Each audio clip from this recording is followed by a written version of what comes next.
Hey, what's up guys, welcome back to the channel. And in this video I have something completely unrelated, but still related. Let me show you guys what's up. A friend came over and brought his 2004 Ford Explorer 4x4, and we're actually doing the job on this truck. So you can see the wheels are off, it's all jacked, standed up and stuff. The problem with this, or his complaint was, don't mind that, it's just WD-40 all over the place right now. But as you can see here, front upper control arms or ball joints on them is gone. Pretty sure it's just this, but he wants me to replace the upper ones and the lower ones, which is this one right here. And these are pretty big, so hopefully this job won't give me much trouble. Pretty much be going through this and replacing both of these arms are on both sides and show you along how it goes or what to expect basically. Let's get going. Alright guys, so we started working on this now. First thing, we took off the sway bar link, which is this part right here. Bottom part, just kind of, there's a rust thing here. Just kind of 15mm wrench on top so you can kind of hold that nut on top, and a 16mm in the bottom, loosen it up. It's pretty self-explanatory. Second step, since the shock right here is pretty much bolted to the lower arm, which is pretty much that big ass bolt right here. This is a 24mm. It's a wing nut over here. This thing, I just used this right here, blasted it off. Easy peasy, no big deal at all. Next up, after we take off these two things, since the shock tower is already loose, or pretty loose, or already come out almost. Next up, we gotta go down here, take off this cotter pin for the ball joints, so you can go ahead and take off the castle nut so you can be ready to take it off. That way this has some room, so you can kind of take the shock out of here. So finally, after a little bit of a struggle, we managed to get the lower ball joint loose. It was a bit seized in here, but luckily I had a little torched it up a little bit, smacked it right on the thread, the stud came out. Next up, so we're over here in the front, the control arm. All you need is a 24mm here and a 30mm here for this big ass nut right here, and just go to town. And we're just holding it in place, because next up are these two right here, this one and this one, and that should be it. So you can drop down the arm. All right guys, finally out.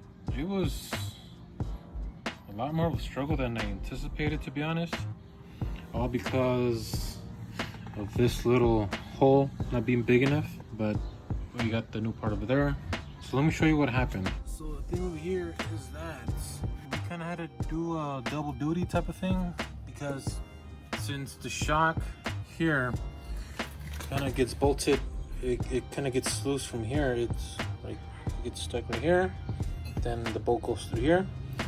But the thing is, since the bushing is pretty long, so it doesn't let it come out straight, so you literally have to take this whole arm and turn it, then it'll come out.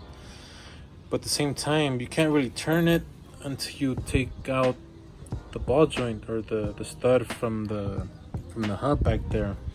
So you kind of have to pretty much jiggle it out, do whatever you have to do to first take this ball joint off the hub, so that way you can be able to turn this whole arm to the side, then, you know, slide the shock out of it. So we managed to put this part in over on this side.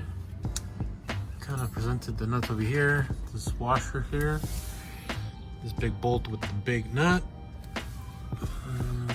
That thing is here. This one, since it's lifted up on the jack, the strut kind of went through, but that's no problem. As soon as if we drop this down, it should fall into place. Bolt that up, bolt all these things up, and we should be good to go. Alright guys, so the lower control arm is now installed. bolts back here tightened. A big nut right there was a pain, but it's now tight. This strut bolt right there is torqued down, tight. Sweep bar link right there.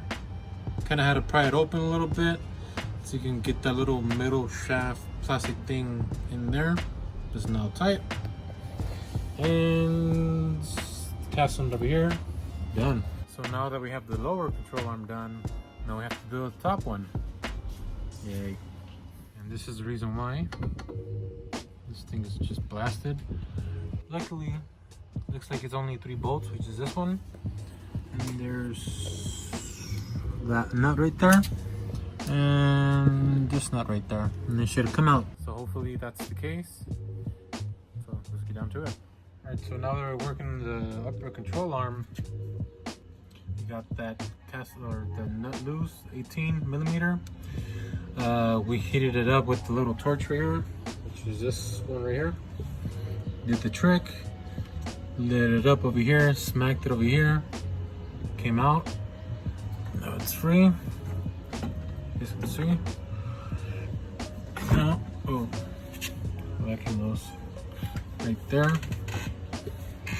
Now all we have to do is get rid of that nut and that other nut right here, and it should be ready to come out. Alright guys, as you can see, big ass thing missing here, which is this old one. It was pretty straightforward, to be honest. It was just three nuts at ball joints and these 2 right here, and they came out, as you can see here. And this is a new part. Again, came with the thing here, the thing over there, the thing over here, and it's just about time to put it in. Alright guys, there it is. This was installed.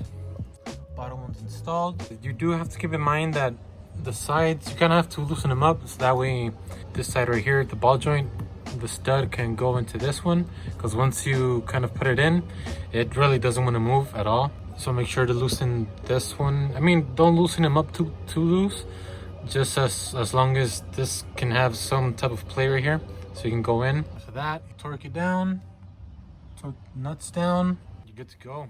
ABS sensor here, a little bracket. We did have to disconnect this one just because it was in the way, but it's already connected. Let me show you where it goes connected. It goes through this one right here. So just make sure to disconnect this one when you're ready, and once you're done, connect back. You should have no problems. So the car is now on the road, ready to go.